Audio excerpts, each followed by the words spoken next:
Hey guys, today we're doing The Way Home for Wolf by Rachel Bright.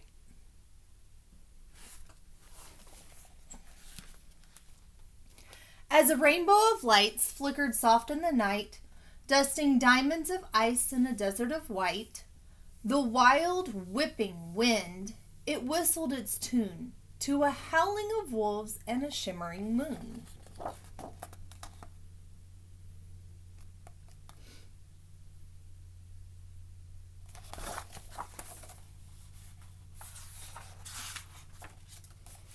And the loudest "oh" in this echoing song was a wolfling called Wilf at the heart of the throng.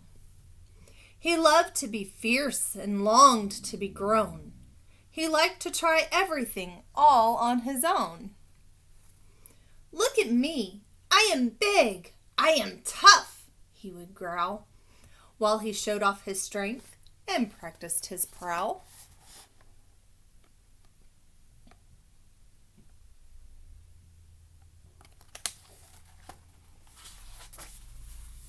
One night it was time for the wolves to move on. New folks had moved in and their shelter was gone. So they left right away to find a new cave. They would have to walk far and they'd have to be brave. "Let's go," shouted Wilf. "I am ready to lead." "You're too small," laughed the wolves. "It's an elder we need." "One day," they advised, "you will guide from the front." "I suppose," muttered Wilf with a huff and a grunt.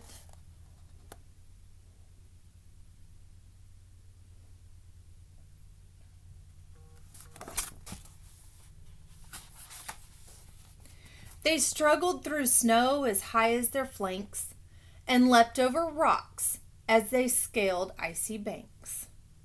Wilf gave his all to keep pace and keep up, but strong-willed as he was still just a pup.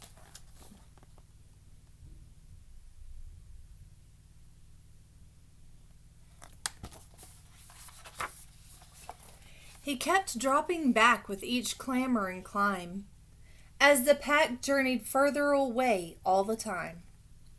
Exhausted and breathless, he strayed off the track when a blizzard blew in.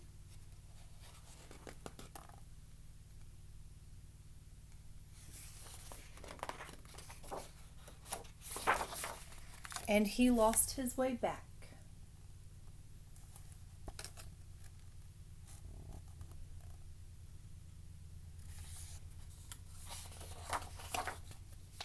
Wilf longed to howl, "Help!"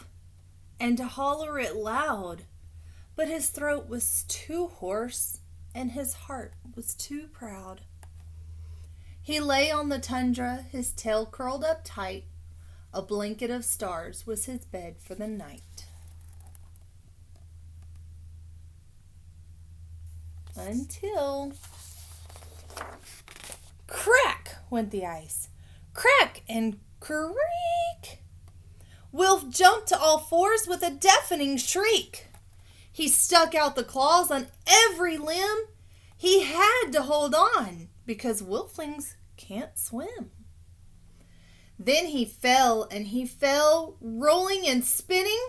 It felt like the end. But was this just the beginning?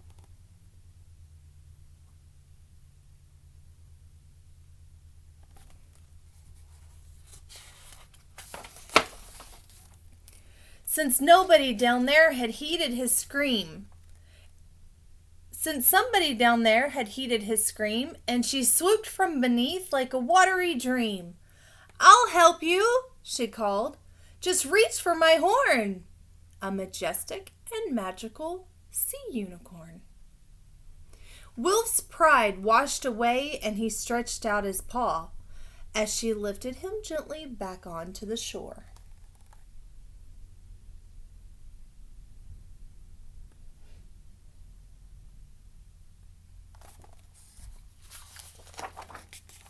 "Don't worry," she sung before dipping her brow. "My friend Walrus will help you out now." And there, right behind him, a huge, tusky fellow lifted his whiskers and let out a bellow. "To the ridge," he proclaimed with his chin in the air. "My friend, mighty musk ox, will take you from there." And with waftings of fish and a very loud snort, their journey was made and their travel seemed short.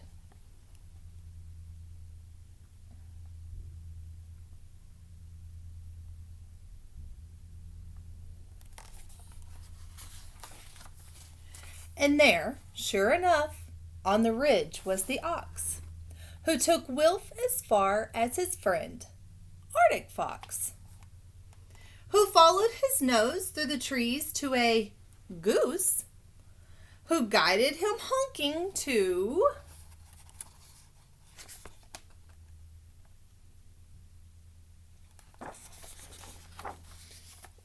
this ancient moose. The moose knew these wilds like no other soul. He was steady and true in pursuit of their goal.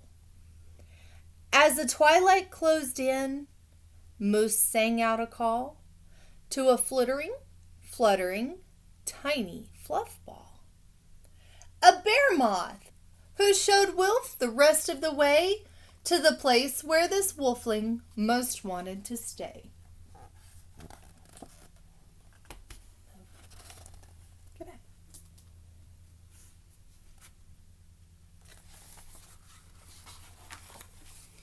"Thank you," Wilf waved as he rejoined his pack, and the wolves howled with joy that their whiffling was back. They huddled him in and cuddled him close, and fussed over which wolf had missed him the most. Wilf, he knew then, that when all come together, the darkest of times are easy to weather.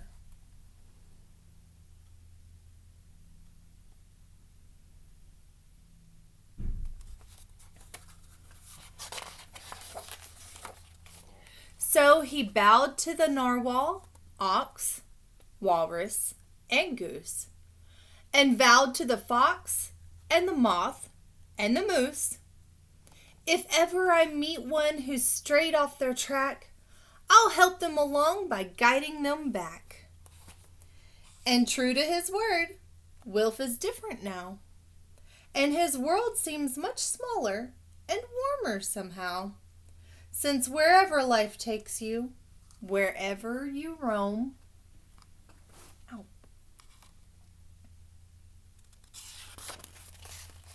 we're all just a handful of friendships from home.